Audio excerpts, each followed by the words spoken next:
Olá, pessoal. Bem-vindos de volta às nossas aulas sobre as considerações fisiológicas e ecológicas da fotossíntese. Nesta aula, a gente vai abordar um pouco sobre os efeitos do dióxido de carbono na fotossíntese da folha intacta. Se a gente pensar na atmosfera atual, ela é composta por aproximadamente 2% de vapor de água, 21% de oxigênio, 76% de nitrogênio e 0,04% de CO2, o que corresponde a 400 ppm. Entretanto, este valor de CO2 ele é variável ao longo da história do nosso planeta. Nesta figura aqui, a gente observa os gráficos dos valores ou da concentração atmosférica de CO2 em função dos anos. Esse gráfico especificamente começa com dados de 420 mil anos atrás, que foram estimados a partir de bolhas apreendidas no gelo glacial da Antártica. Percebam que nessa época a concentração de CO2 estava por volta aí de 270, 280 ppm de CO2. E ela foi caindo, variando ao longo do com quedas e aumentos, na forma de aqui, com quedas e aumentos, sendo que nos últimos anos, especialmente a partir dos anos 1800, né, que está associado ao início da Revolução Industrial, estes valores vêm aumentando ano a ano, né, numa taxa que varia de 1 a 3 ppm por ano. E aqui a gente tem este outro gráfico mostrando o aumento da concentração atmosférica de CO2 do ano 1970 até o ano 2010, que atingiu neste ano por volta de 400 ppm de CO2. Existe uma estimativa feita pela comunidade científica que fala que estes valores chegarão no ano 2100 até 600 ou 750 ppm. Bom, resta saber se essas previsões serão mesmo concretizadas e até lá, tomara que tenhamos mais conhecimento sobre o assunto para a gente poder evitar os efeitos adversos sobre o que isso pode acontecer ou provocar no nosso planeta. O fato é que algumas previsões são concretizadas e outras não, não é? Mas voltando aqui ao nosso tema, o que a gente observa então é isso. E obviamente, como o CO2 é parte ou substrato da fotossíntese, a concentração externa com certeza vai afetar a fotossíntese das plantas, em especial as espécies de metabolismo C3, não é mesmo? Para que o CO2 então chegue até o cloroplasto, ele vai enfrentar algumas resistências, certo? Algumas resistências nesse movimento de difusão, que são função da diferença de concentração de CO2 entre cada um desses pontos, né? E destas resistências, né? Então, essa difusão do CO2 até chegar lá no cloroplasto, não é isso? Vai ser afetada, né? Ele é substrato para fotossíntese, vai ser afetada aí por esses dois efeitos, né? Pela diferença de concentração do CO2 e pelas resistências ao longo da roda de difusão. Quais são essas resistências? Né? A gente tem a resistência da camada limítrofe, a gente tem a resistência estomática, que é quem regula mais, com os estômatos mais abertos, as células guardas túrgidas, né? Bem hidratadas, eles regulam mais a entrada de CO2. Né?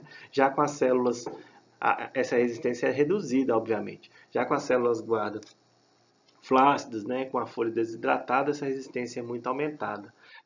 As resistências nos espaços intercelulares e, por fim, as resistências aqui no mesófilo até chegar ao cloroplasto.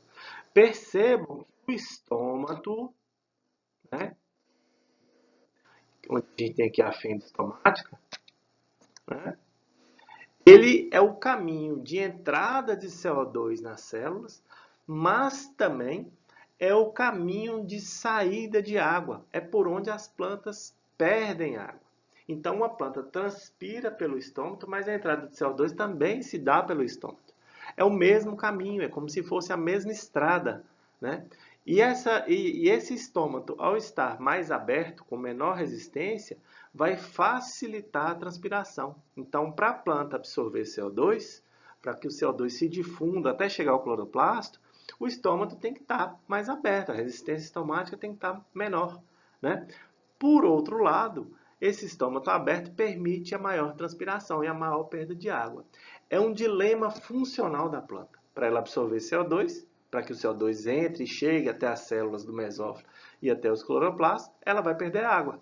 E isso é um problema nas plantas de regiões áridas e semiáridas, né?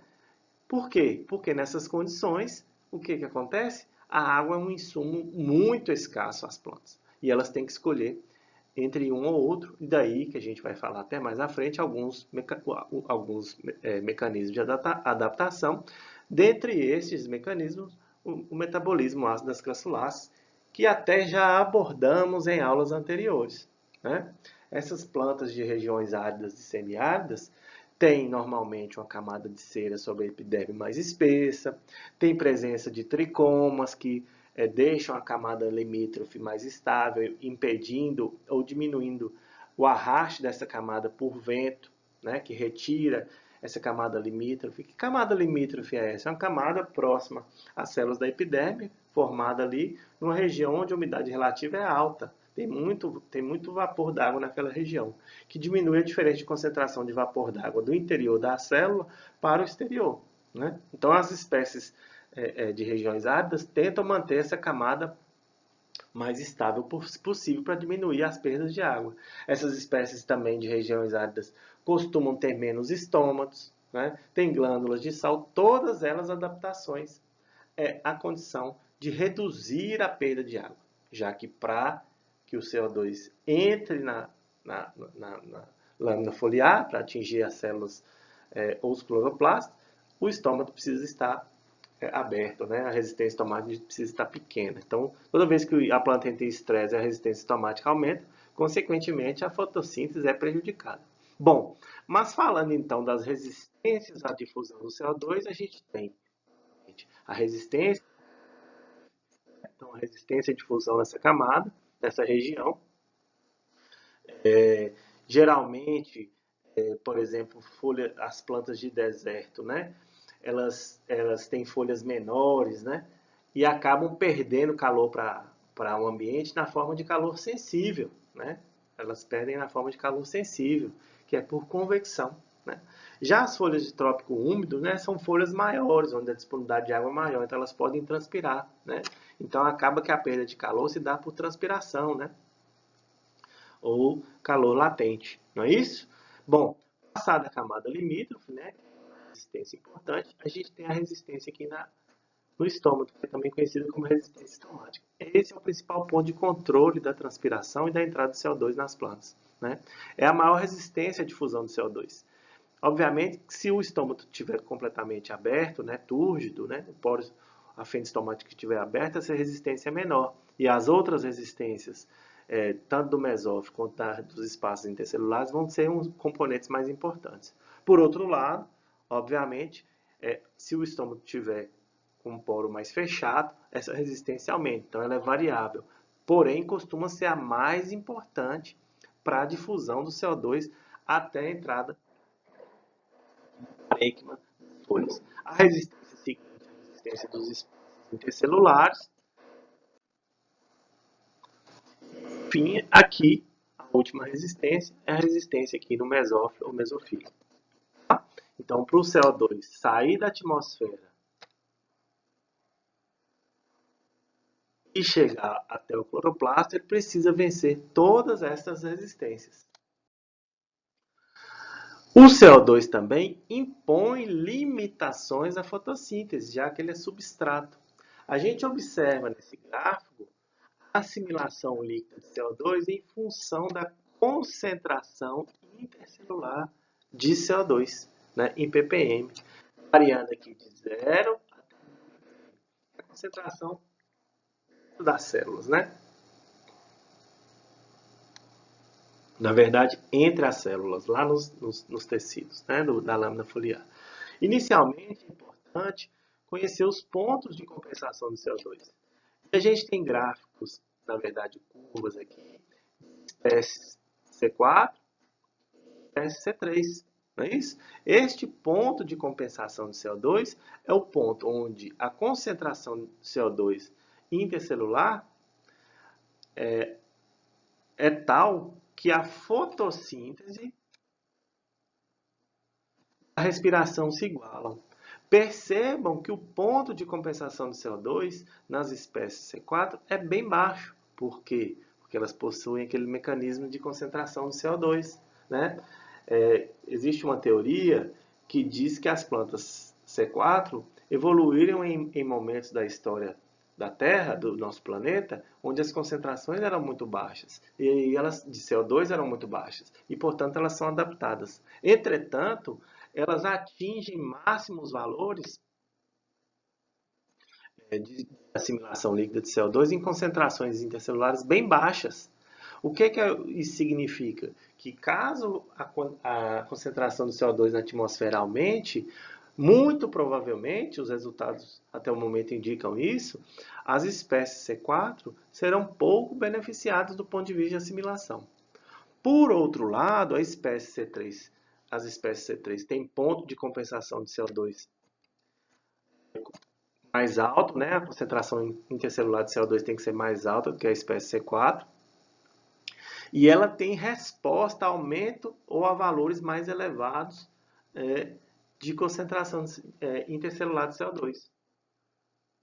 Percebam, em concentrações mais elevadas, né, aqui no caso acima de aproximadamente 500 ppm, as espécies C3 passam inclusive a assimilar mais CO2 do que a C4. Obviamente que aqui foram mantidas outras condições fixas, né?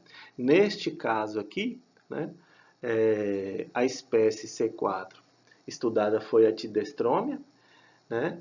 E a espécie C3 foi a Lárrea, né, tridentada, que é um arbusto, certo? Mas esse padrão de curva ele segue mais ou menos isso aí para outras espécies também. Então percebam, portanto, que a espécie C3 em concentrações mais elevadas de CO2, né, ela vai respondendo na assimilação, certo? E chega em determinado momento em concentrações muito elevadas até ultrapassar a assimilação de espécies C4. Então a C3 pode ser mais beneficiada em condição de enriquecimento da atmosfera com CO2. Isso é usado em alguns casos em ambientes controlados, onde é possível injetar, por exemplo, estufas, né, caso de vegetação controlada, onde é possível injetar CO2 naquele ambiente, de forma a enriquecer a atmosfera com CO2, trazendo assim benefício para algumas espécies C3. Né? Não são todos. Se você resolver, por exemplo, fazer isso para a espécie C4, os benefícios serão praticamente nulos, né? Haverá um custo muito elevado. Ok? Eu agradeço a atenção de vocês e até a nossa próxima aula.